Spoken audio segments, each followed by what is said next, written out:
Subscribers have asked me, why have I never done a tour of my home prepper pantry?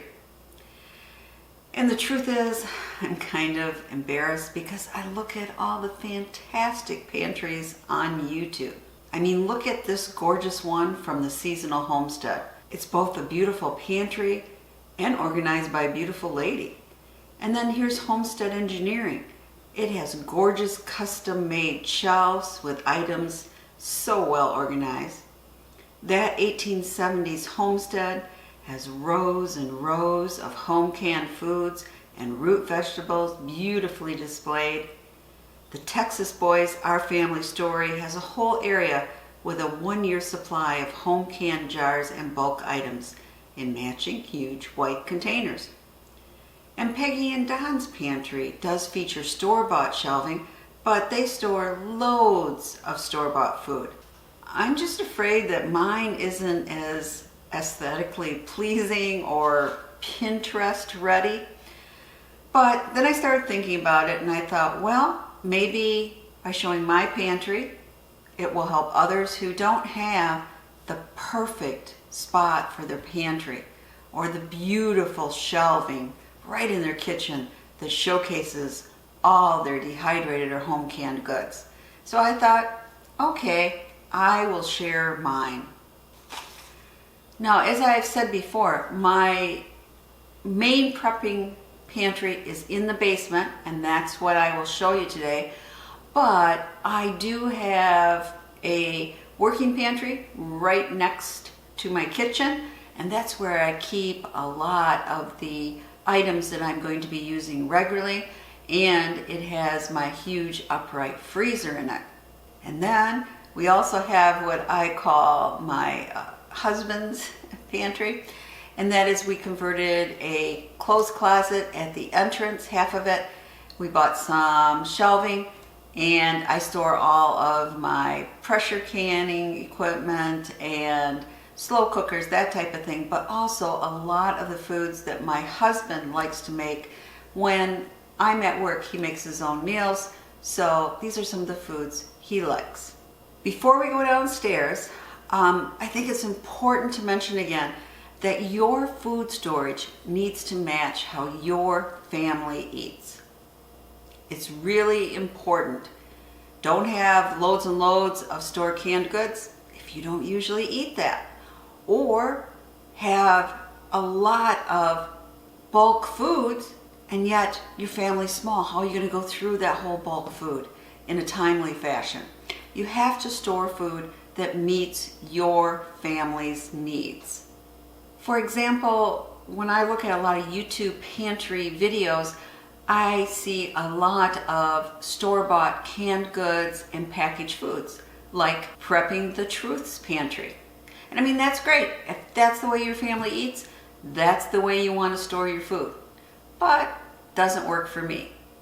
Now, if you do have a lot of canned goods, I think it's important to rotate them. So you might want to have a system like this. This is a do-it-yourself system for lacquer and lace. It's so organized and colorful. It's a great way to stock up. Just buy one extra can every time you shop with the food you like, and eventually you have a great pantry. However, this really doesn't work for us. It's not the way we eat. We prefer fresh or frozen meat or vegetables.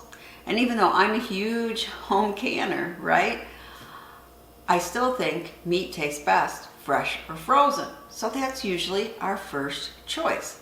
So because of that, I have in my kitchen a side-by-side freezer refrigerator. I have the upright freezer in my pantry and a chest freezer in my basement. And please understand, I consider that part of my long-term food storage, because the FDA will tell you that as long as the temperature is 0 or below for your frozen food, it will keep indefinitely.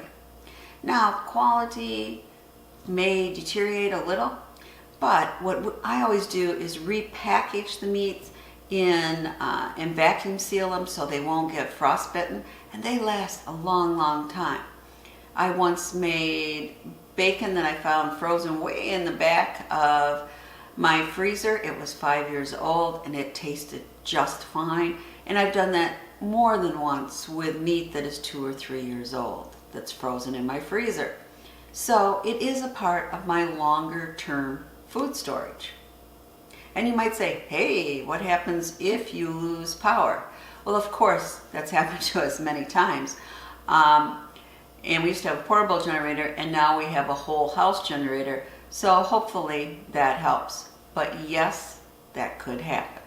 So part of this gets into my food storage philosophy, which I've talked about before. I made my own food storage pyramid. You can see the bottom tier is fresh, then comes frozen, then comes canned and dehydrated, and finally freeze dried. You need to develop your own food storage pyramid. Again, tailor it on how your family eats and what you can afford for food storage. Now, before we go downstairs, I have to mention that, okay, it's a little darker down there, so the film quality might not be as good, and some of it I'm going to have to hand hold without a tripod because there just isn't enough space for the tripod. So, you've been warned. Okay, we're in the basement. You can hear the TV going. My husband is watching a football game, and you can hear our heater behind you because we're in the basement, right? But we're right outside the prepper room door. When we go in, you'll see that this used to be our laundry room when we first moved here, and when we did a remodel, we brought our washer and dryer upstairs. So that gave me more room in this room, and I gradually made it what I call my prepper pantry. So come on in. And right here is my little area where I can keep inventory, pen supplies, scissors, tape, Mylar bags, oxygen absorbers, things of that nature, a stool so I can reach everything I need to reach. It's just kind of my working board area, so to speak. And here also are 3 more jars I got to put on the shelves and label, and some Ritz crackers, which I love, and some extra batteries. But in these 3 totes here, these clever made totes, that's where I keep my empty jars. Okay, and this side shows why I'm kind of embarrassed. On the top there are all my juices. We really like grape juice and cherry juice, all homemade juices. But as you can see, we're even storing paint and other things below it. And we do have cupboard storage above, but that is used for non-prepping things, mainly my husband's sports stuff. Oh yeah, and I do label everything so I can easily find it when I'm doing my inventory. You'll see this is ham, bacon, chipotle meatballs, pulled pork, over here, taco meat, chipotle beef, which I love, teriyaki chicken, we like that too. Over here are my soups. We have oxtail soup, chili, Mexican beef soup, stuffed pepper soup. This is my potato base, which I've got a video that shows how many different ways it can be used. My sweet sour chicken. And let's go down closer here. Okay, for the 3rd shelf, we have turkey soup, onion soup, bean soup, squash soup, and pea soup, and room for more soups because that is one thing my family likes canned. Go down to the next layer.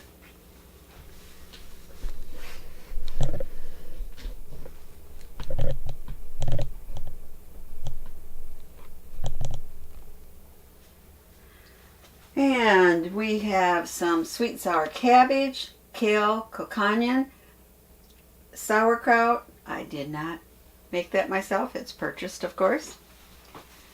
Crushed tomatoes, spaghetti sauce, marinara sauce. Down to the next shelf. We got yellow squash, chili sauce, kale, orange beets, pickled scapes, peaches, pineapple, pecan pie, and a lot of jams and jellies over here, and some pickles. And on the very bottom of the floor are things that I need to actually store and label. That's a sweet and sour chicken that I just made recently. And you can see I have some Idaho spuds, some canned corn, and some empty jars, and some chicken broth, along with bleach. So that is my jarred food area. So you can see I have a variety of Mountain House and other things. This goes back about, 3 cans deep. And I also have some pouches down below.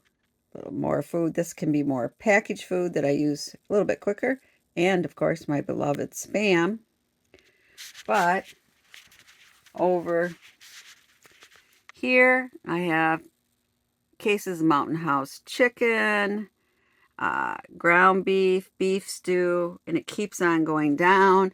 And as well as emergency food supply. I think it's altogether, let's see, about a 30-day supply. And I have a lot of boxes of LDS storage, like different beans and spaghetti bites and things of that nature. And I also keep camping supplies up here on the top shelf because, let's admit it, camping supplies are also prepping supplies. On the wall, I have various pouches that I keep eye protection, masks, rain gear, fire starting tools, chargers, radios, solar lights, cordage, all of that kind of stuff. This is what I mean about tight spaces.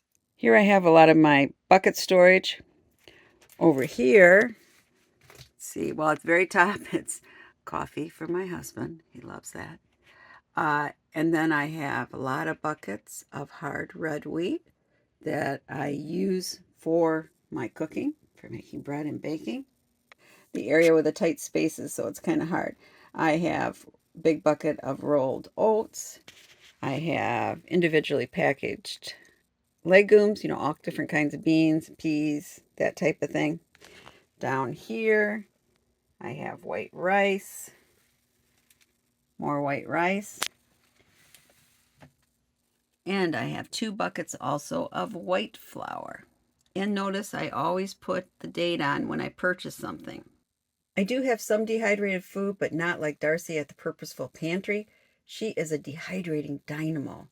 And I don't have beautifully displayed dehydrated food like shown in Dehydrator 2 Store's video featuring her do-it-yourself shelving. I do have some store-bought foods from Harmony Foods and home dehydrated foods that I store in my working pantry. So here's my dehydrating inventory. My second favorite dehydrated food is dehydrated potatoes. And my video, Dehydrating Potatoes, Slices, Dices, and Shreds, is one of my most successful videos with over 232,000 views to date. But my favorite is corn. That's right. Dehydrated corn makes a wonderful, sweet, crunchy snack, or it rehydrates well in soups and stews. So you can see I have my crackers up here, which I made a video that shows they last fine for over 5 years. In that package right there, I actually have dehydrated tomato slices, which you can rehydrate for sandwiches. On my next shelf, I have beans, potatoes, onions, corn. I'm not sure what all. In the next shelf, I have a lot of dehydrated sunchokes from my garden and dehydrated Vidalia onions, which I do use a lot in cooking and I love. And at the very bottom are some of the still meals in jars I have, and mainly legumes and other things. But it's a pretty small inventory for dehydrated foods. So then we have the centerpiece here, store-bought.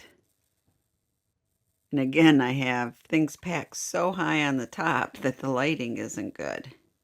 Let's look a little closer. So you can see on the top, a lot of paper toweling. Let me go down a little bit further. Various different fuels and different wraps and stuff for the kitchen, like aluminum foil. Down a little bit further, SOS pads, a lot of trash bags. Down again. And we have a sprayer that can be used for bleach, which could come in real handy if we have a really bad pandemic. And a lot of Fantastic and paper plates, and medical isolation gowns. And at the very bottom here, we have a rocket stove, which I still have never ever used, air mattress, a lot of candles and soaps, and to the right, that red container is a lot of medical supplies, including a lot of these protective gear, so comes in handy, and even some diaper wipes.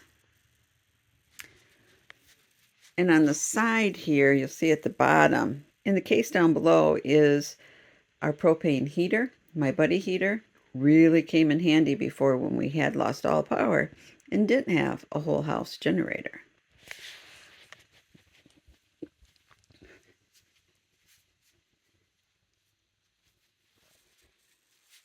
And on the other side, you can see it's still the paper towels, right? Okay, down, still fantastic. Have some more sponges here, a little more candles. Okay, and then here, a lot of Ziploc bags. More paper toweling on the floor. Gamma lids down there. And a lot of exam gloves. And that's the other side of the medical red bin.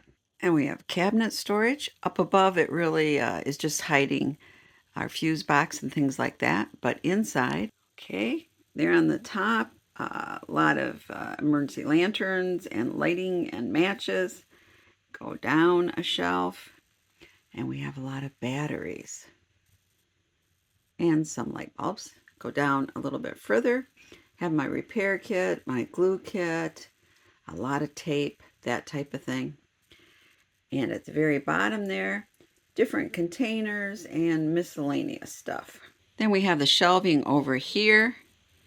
The very top, those are just empty containers for Coffee Mate and a bunch of cups. The next one is powdered milk, baking soda, a lot of plasticware, more cups, and more paper plates.